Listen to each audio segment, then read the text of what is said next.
যারা ওই কতিপয় দুর্বৃত্তের কারণে, ওই কতিপয় চেতনা ব্যবসায়ীর কারণে এই পবিত্র গণঅভ্যুত্থানকে কলঙ্কিত করার মিশনে নেমেছে, এরা প্রত্যেকেই বাংলাদেশের বিরুদ্ধ শক্তি।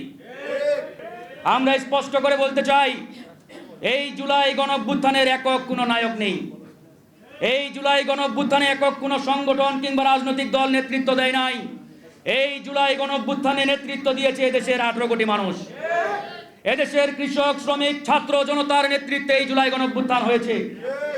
অনেকেই বলে আমি অমুক জায়গায় নেতৃত্ব দিয়েছি, না, বরং জুলাই গণঅভ্যুত্থান আমাদেরকে লিড দিয়েছে, আমাদেরকে নেতৃত্ব দিয়েছে। যখন আমাদের ছাত্র প্রতিনিধিরা ওই ডিবির হেডকোয়ার্টারে গিয়ে আন্দোলন প্রত্যাহারের ঘোষণা দিল, আন্দোলন কি প্রত্যাহার হয়েছিল ভাইগণ? হয় নাই। তার মানে আমরা এই আন্দোলনকে নেতৃত্ব দেই নাই, এই আন্দোলন আমাদেরকে লিড দিয়েছে। বিধায় বাংলাদেশের প্রত্যেকটি প্রান্তে প্রান্তে, ঢাকা শহরের অলিতে গলিতে অটোমেটিক্যালি আন্দোলনের নেতৃত্ব দাঁড়িয়ে গিয়েছিল। আমরা আমাদের সকলের সম্মিলিত প্রচেষ্টার মধ্য দিয়ে আজকে এই ফ্যাসিবাদকে আমরা মুক্ত করেছি, এই বাংলাদেশকে ফ্যাসিবাদের হাত থেকে আমরা রক্ষা করেছি। প্রিয় বন্ধুগণ, আমার অত্যন্ত আফসোস লাগে, কষ্ট লাগে। মাঝে মাঝে আমি একটা এক্সাম্পল দেই।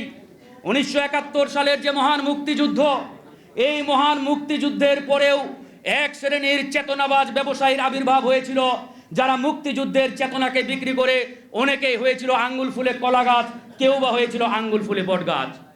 হয় নাই ভাইরা আমার? 2024 সালের এই গণঅভ্যুত্থানের পরেও আমরা দেখতে পেলাম এক শ্রেণীর ওই আঙ্গুল ফুলে কলা গাছ ব্যবসায়ীর আবির্ভাব হয়েছে, যারা এই গণঅভ্যুত্থানের চেতনাকে ব্যবসায়ের হাতিয়ার হিসাবে ব্যবহার করে নিজেরা কোটিপতি হয়েছেন, গাড়ি বাড়ির মালিক হয়েছেন। এখানেও আমার সমস্যা নেই। সমস্যাটা কোথায়? সমস্যাটা ওই জায়গায়, ওই মহান মুক্তিযুদ্ধের পরে যারা মুক্তিযুদ্ধের চেতনাকে বিক্রি করে আঙ্গুল ফুলে কলা গাছ হয়েছিল, ওই কতিপয় চেতনা ব্যবসায়ীর কারণে যেমন আমি মহান মুক্তিযুদ্ধকে কটাক্ষ করতে পারি না, ঠিক একইভাবে 24-এর গণঅভ্যুত্থানের পরেও যারা আঙ্গুল ফুলে কলা গাছ হয়েছে, তাদের কারণে আমি আমার এই রক্তস্নাত গণঅভ্যুত্থানকে কালিমালিপ্ত করতে পারি না, কলঙ্কলিপ্ত করতে পারি না। আজকে যারা ওই কতিপয় দুর্বৃত্তের কারণে, ওই কতিপয় চেতনা ব্যবসায়ীর কারণে এই পবিত্র গণঅভ্যুত্থানকে কলঙ্কিত করার মিশনে নেমেছে, এরা প্রত্যেকেই বাংলাদেশের বিরুদ্ধ শক্তি। এগুলো আমাদের বলতে হবে বন্ধুগণ। আজকে আফসোস লাগে, আমরা একটি নির্বাচিত সরকার পেয়েছি।